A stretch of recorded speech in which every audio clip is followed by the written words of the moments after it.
local source for live meetings.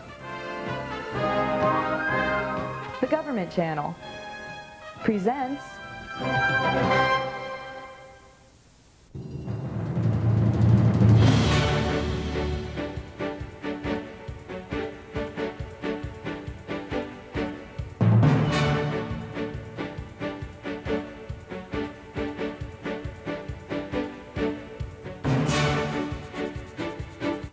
Welcome to Straightforward Conversation with Gary Hunter.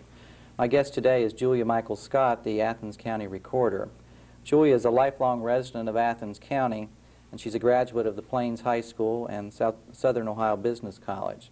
Since 1987, she has been the Athens County Recorder.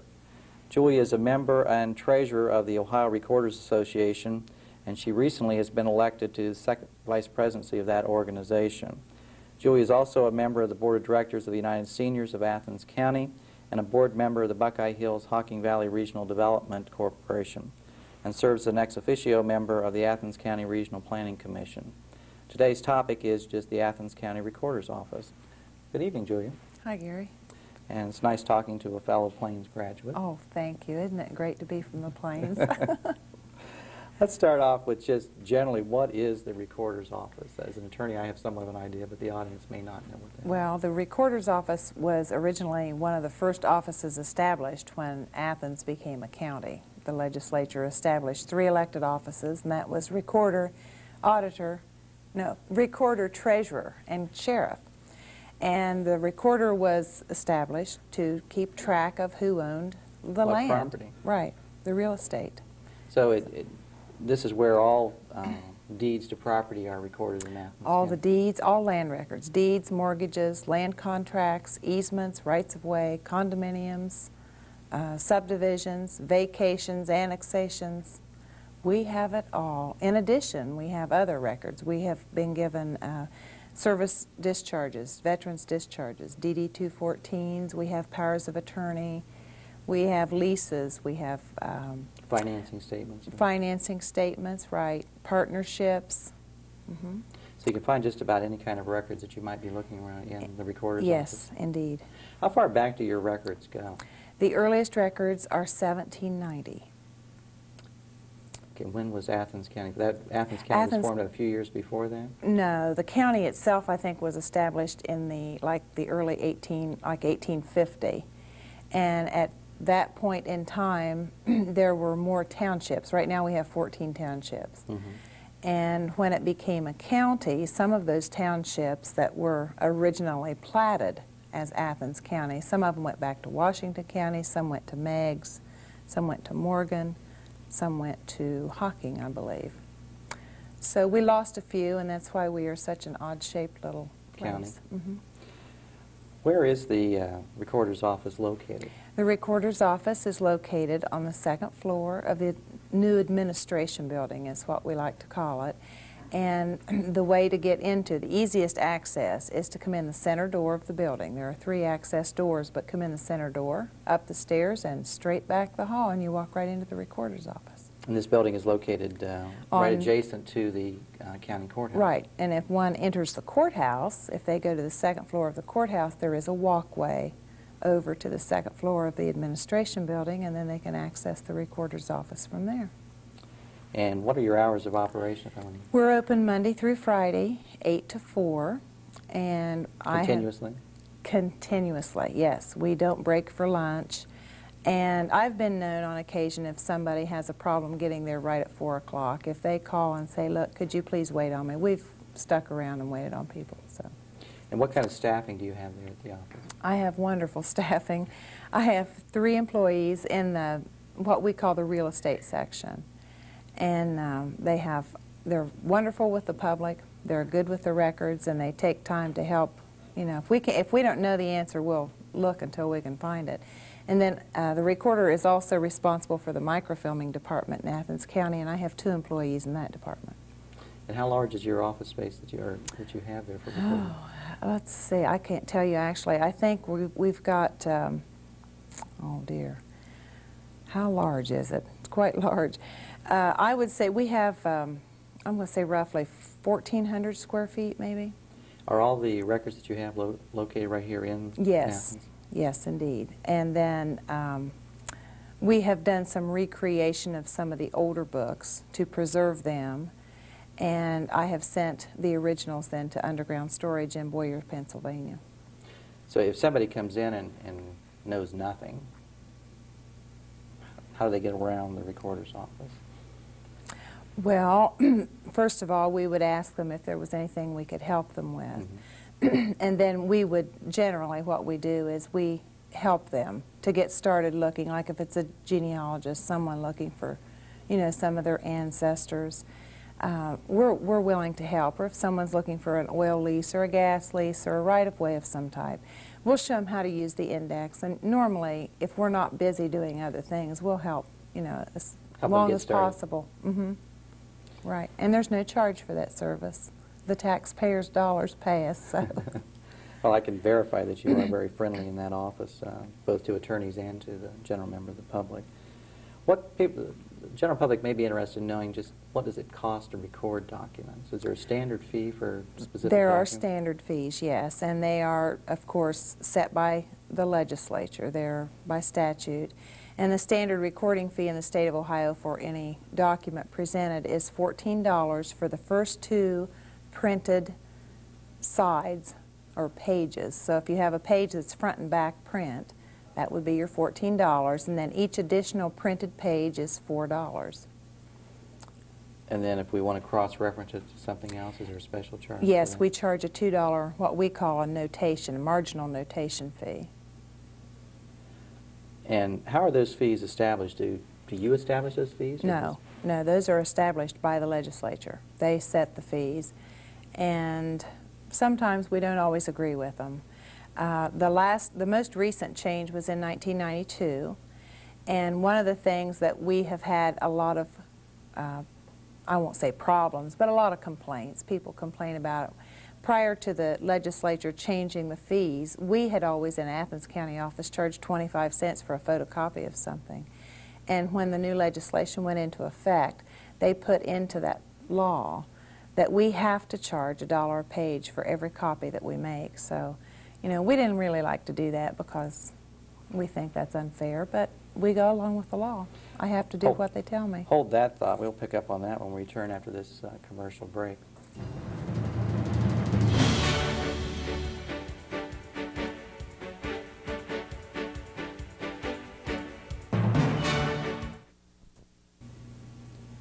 Welcome back to Straightforward Conversation. My guest this evening is Julia Michael Scott, the Athens County Recorder. Julia, just before we broke for that commercial break, we were in the midst of a discussion about copying expense. And I told you we'd pick up with it because this is kind of an interesting topic for me, being a public official. I'm quite aware that in Ohio, the Public Records Act of Ohio that has been reviewed several times by the Ohio Supreme Court has really said that public agencies can only charge the actual copy expense for making copies of public documents for the public. Right. And that has been routinely interpreted to be about 25 cents a page. But yet, in your case, you are ordered by state statute? Right, that's correct. The Ohio Revised Code directs us that we must charge $1 per copy. That's if you would come in my office and make a copy, or I would make a copy for you, I'd have to charge you $1 for each page that you make. And then we have a fax machine, and we provide that service to a lot of realtors and banks and places, attorneys.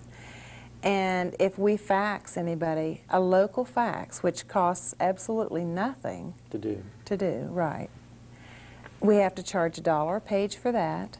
And then if we do any long distance fax, we have to charge $2 a page for any long distance fax. So, and that's all set by statute. We have no choice but to do that.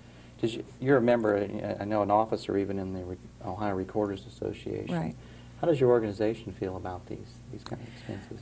Well, they weren't all pleased about it, but you know, what can we do to fight the legislature? You know, we have to go along with it. Did you get a lot of concerns by the public coming in that are aware that generally when you request copies of public documents, it's about 25 cents a page? We've had a lot of people comment about that, and I agree totally. You know, when we were selling them for a quarter page, I think that was more than reasonable, you know. I really believe that it was. That covered the cost. I think it cost maybe 5 cents to make a copy, actually, if you count Right. your toner and your time. And I think 25 cents we were making money, but we have no choice. Where does that money go? Does it just go into? It goes into the county general fund. So it doesn't even go back to the state that Oh, no. created the statute that requires you to do it. All fees collected in our office go to the county general fund. Are there any more interesting fees that you think are out there on the horizon that we should be bracing for? Yes, there are some fees in the horizon, new ones. Right after the first of the year, when the legislature meets, we are facing, the Ohio recorders are facing legislation concerning the Ohio Housing Trust Fund. And the citizens of Ohio voted to fund this housing trust fund, which is low-income mortgages for first-time buyers and all that. And the state needs ways to fund this. And one of the ways that the governor has decided that it needs to be funded is through a collection agent. And those collection agents are going to be county recorders. They're going to designate county recorders as the collection agent. And what they're going to do in order to raise the fees or to collect these funds is to raise the county recorder's recording fee. And they will either double or they will increase by half of what they are now. So for every deed, if you have a one-page document, let's talk one-page document, instead of paying $14, you're going to be paying $21. And the county will keep the 14, and the extra 7 collected will be sent to the Ohio Housing Trust Fund. So it's not you're going to be taking more money out of people's pockets to record documents. You're also going to have to create a bureaucracy for record keeping and reporting to the That's state, correct. That's correct. which is a function you've never have done in the past. Right. And we feel that, you know, that's unfair to county recorders to do that, because we're going to take the brunt of it. You know, if you come in with 10 documents and we're going to, you aren't aware of this increase, you're going to take the brunt of your feelings out on those of us in the recorder's office. And we're Those such standing in nice front of us. people, we don't like that. And then are you going to be charged with remitting this money directly then to the Yes, state? we will have to. I think they said it will be most likely on a quarterly basis. It will be paid to the state. And one thing that really bothers me is in Athens County, we probably collect or record 10 to 12,000 documents a year. So all the money that we're going to be collecting for this Ohio Housing Trust Fund, and this money will be collected on every single document recorded. If you come in today and record 10 documents, and you come in tomorrow and record 12 more, you're going to pay every time you record. And if you record for one transaction, a power of attorney and a deed and a mortgage and an assignment of a mortgage. Which is a reasonably common situation. Right. Then you're going to pay that additional fee on each one of those documents. And I personally, as a tax-paying citizen in Athens County, I feel that's unfair. But, you know, I don't have any say in it. But anyway, those fees, you know, how can we guarantee that those are going to come back to Athens County to help first-time home buyers and people who need, you know, the working poor to buy a home and have a residence of their own? And there's no guarantee. And I'm afraid that when those dollars are collected, they're going to go to the big cities, Cincinnati, Cleveland. Well, it seems to be a major change, too, in the direction in which historically recorders' offices have been reviewed, which is really an agency for depository of public documents and, right. and keeper of the public documents, not a fundraising collection agency. Right. Well, we're diversifying. But not necessarily for the better. That's right. Well, it also seems to me that it may have another side effect. As the cost of recording these documents continue to rise and rise at very alarming rates, it seems to me the trend is going to be to move towards recording less amounts of the document, say maybe shorten the document so that you don't have to pay as much to record it. Probably. No, I won't let you do that in Athens County, but... Well, it would seem to me that attorneys are going to be probably preparing shorter and shorter documents and that the state of the public record is probably going to become less informative. Right. Well, I mean, I'm sure it's going to reach a certain point when that will have to happen. And the cost is just going to be so high that the common person won't be able to afford it. Before we break for another commercial break here, kind of walk me through how a document is processed in your office. If I were to bring in to you a deed and a mortgage, Okay. And I was releasing another mortgage, how would that be processed? Okay, first of all, we would check the deed to make sure that the grantors had signed it, that the signatures were legible, that it had been witnessed by 2 individuals, and that those signatures were legible and the names printed under them, that there is a preparation statement on it which concerns who prepared the document. In this case, it would be Gary Hunter, attorney at law. Also, we have to check to make sure that the document has been presented to the county auditor for transfer and conveyance, and we have to look for that stamp. And if all that criteria is met, then we would enter it in our computer as a deed, tell the computer that it was a 2-page document, and then go to the next document, which would be your mortgage. And we would have to check it the same for the signatures. It doesn't have to be presented to the auditor, but we would check the signatures to make sure everything was right in the preparation statement. Make sure that the consideration amount of the mortgage is on it, and usually the names of the mortgagors. And we would enter that into the computer as a mortgage and tell it how many pages and the amount of consideration. And then the next document you said was the release of a previous mortgage. Right. Okay, and we would check it the same way for signatures and for the preparation statement. And we would enter it as a release of mortgage, and the computer tell it that it was a 1-page document with a marginal. And the computer automatically figures all of the amount due on all of these, and it would give us immediately the number of the book where the document is recorded and the page that it's recorded on, and it gives it an instrument number. And by law, we have to do that. It has to have an instrument number, it has to have a book and a page where the document can be found. And then we would enter it in what we call a daily register, and this is just one thing that I think could be eliminated with our computer system as it is, but we're still doing it. And we would put the document number and what it was, mortgage deed, release of a mortgage, from whom and to whom.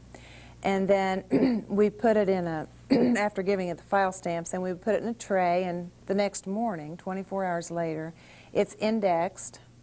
We index it, and what we do when we index it is we enter the names on the documents, and from there it goes to our scanning station. And now we instead of making hard copy, we're going to be putting everything in the computer, and it's scanned. So now that when you want to see the copy of that deed, you just pull it up on the computer screen and the entire document is there. But it's scanned, and through the end of this year, we are still microfilming those documents and still making hard copy, and I want to end it off, you know, at a perfect ending. Well, let's pick up with that discussion then after this commercial break.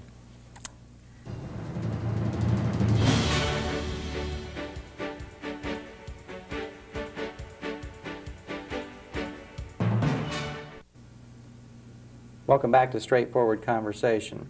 My guest this evening is Julia Michael Scott, the Athens County Recorder. Julia, before that break, you were walking me through how a document is processed, and I think we'd gotten up to the point where you were scanning it, and over the break you told me something about imaging.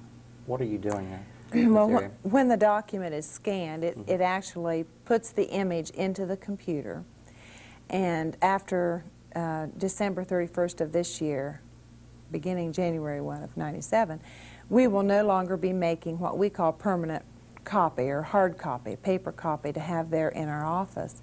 We will, however, make a temporary copy to keep there after the image is scanned into the computer.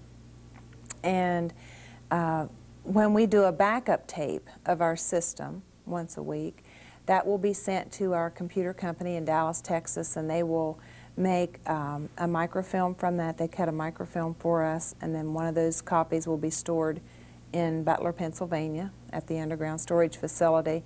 The computer company keeps a copy, and then we will have also a copy of the film on site in our microfilm department. But we will also have the image in the computer, so rather than you come in and pull a book off the shelf to look at a copy of something, you would access the document, and then you would hit a function key and it brings the document up on screen. So you actually see the original document. See a picture of the document. That's correct. Mm-hmm. And then how do I retrieve that picture of the document? Being an attorney, Well, we always with like to luck. have something in our hands to leave with. You're able to print that document. You can either print the current page that you're looking at. If it's a 40-page document, you tell the computer that you want all 40 pages. And you're charging me $1 a page? And I'm going to charge you $1 a page for each one of them. And we have a laser printer and it prints it out. Mm-hmm.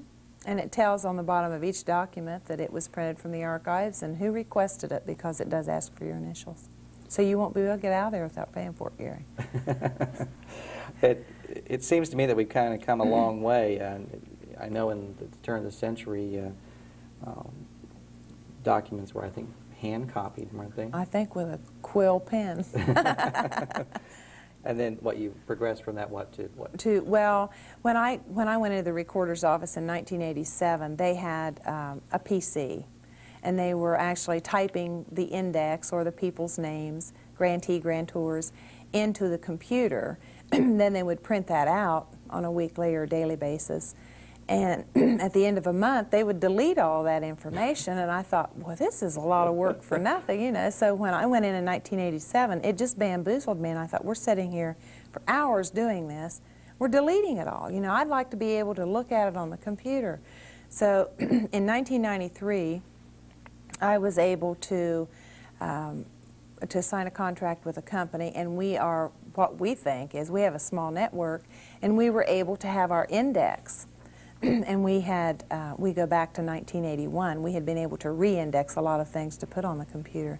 And we go back to 1981 with our records on the computer.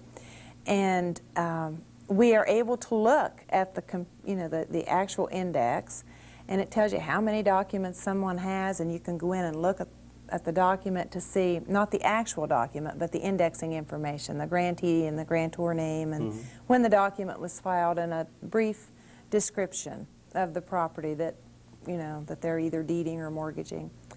And since then, in May of this year, I believe is when I went, September, I can't remember. September is when we went to the imaging. Do you have plans to expand the imaging to already recorded documents? Yes. We want to, after the first of the year, and we will have to hand do it, so it's going to take a while to do it, but I want to go back to January 1 of 1986, and that's when the official record books began. Right. That's when they did away with, you know, the deed books and mortgage books and lease and all that. And we just have one book. And we want to at least get that many documents in. We'd have 10 years in then, you know, imaged. What kind of innovations do you have in plans for the future? One of the things that Business Records Corporation is the company that I have my system is with, excuse me, hopefully within the next year there will be some type of a computer center, whether it will be in Columbus, Ohio or in Dallas, Texas, I am not sure. But Business Records has, in the state of Ohio, 45 counties on their computer system. And the dream is, by the end of '97, to have a system or a computer center where you can access by phone and access any of the records for those 45 counties, and whoever else may sign on in the months to come. So in the future I can look to sit in my office as an attorney, dial up through a modem into your office and search my records. That's right. And anything and anybody else could do that. That's correct. And anything that is imaged in the computer, you would be able to print out right there in your office. In my office. Very interesting. Isn't that wonderful? We've come a long way since the quill pen, haven't we? It's been very interesting, Julia, and I thank you for being on the show. Thank you. This has been Straightforward Conversation with my guest this evening, Julia Michael Scott. Good evening.